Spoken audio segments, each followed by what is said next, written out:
Zdravím vás, priatelia z scrapbookingu. Dnes by som vám rada ukázala, sa podelila s pohľadnicou, ktorú som robila na objednávku pre mladú 25-ročnú dámu, ktorá má rada potápanie, je biochemičkou, miluje Austráliu, rada robí bojové umenie a má psíka Yorkshire a obdivuje tiež japonské komiksy.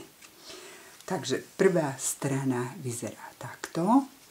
Na poslednej strane je taký citát: ten, kto verí snom, nikdy nezostarne.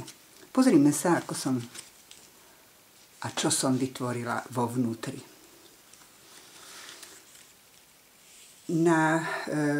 Keď otvoríme na prvej strane, je želanie: nech sa ti vyplnia tvoje sny a narodeniny nech sú skvelou oslavou, na ktorú sa bude spomínať.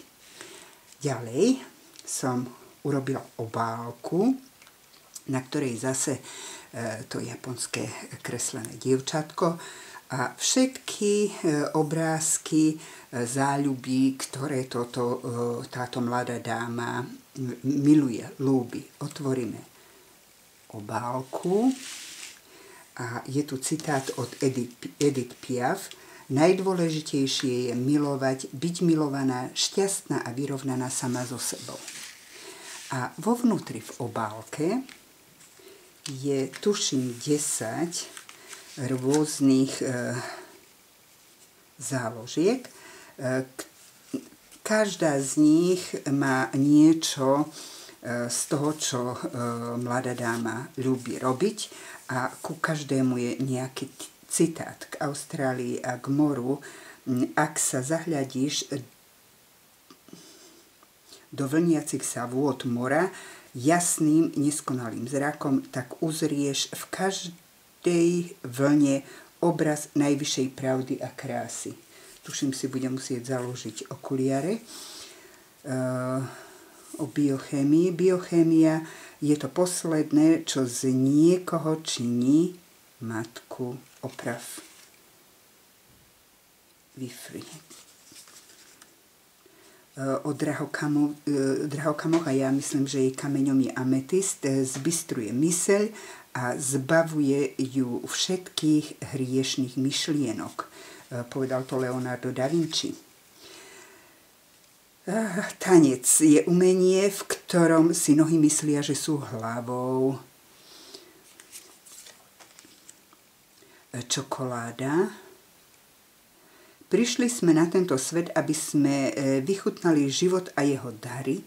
Čokoláda je jedným z najväčších pokušení, aké človek má. To najlepšie, čo môžeš v živote zažiť oblečený, je potápanie. Kúpiť si psa je jediný spôsob, ako za peniaze získať lásku. A ona ľúbi aj filmy a ja som k tým komiksom napísala niečo také: základnú ideu o filme vyslovil už Galilei a predsa sa točí. Čiže tu je 10 kariet, ktoré vojdu do tohto vrecúška. Dúfam, že sa mi to zadarí. Trošku sa to ťažšie tam dáva. Fajn. Ešte túto poslednú. Keďže na spodu je záložka, ako som spravila tú pohľadničku, tú krabičku, tak je trošku problém zasunúť tieto pohľadničky, tieto kartičky. A čo som zabudla povedať, je, že dozadu vojde fotografia 10 na 15 cm, čiže je možnosť si každú tú svoju záľubu doplniť fotografiou. To je moja pohľadnica, dúfam, že nápad sa zapáčil aj vám. Ja som spokojná, že ma vôbec takéto niečo napadlo. Prajem vám krásny scrapbookový deň.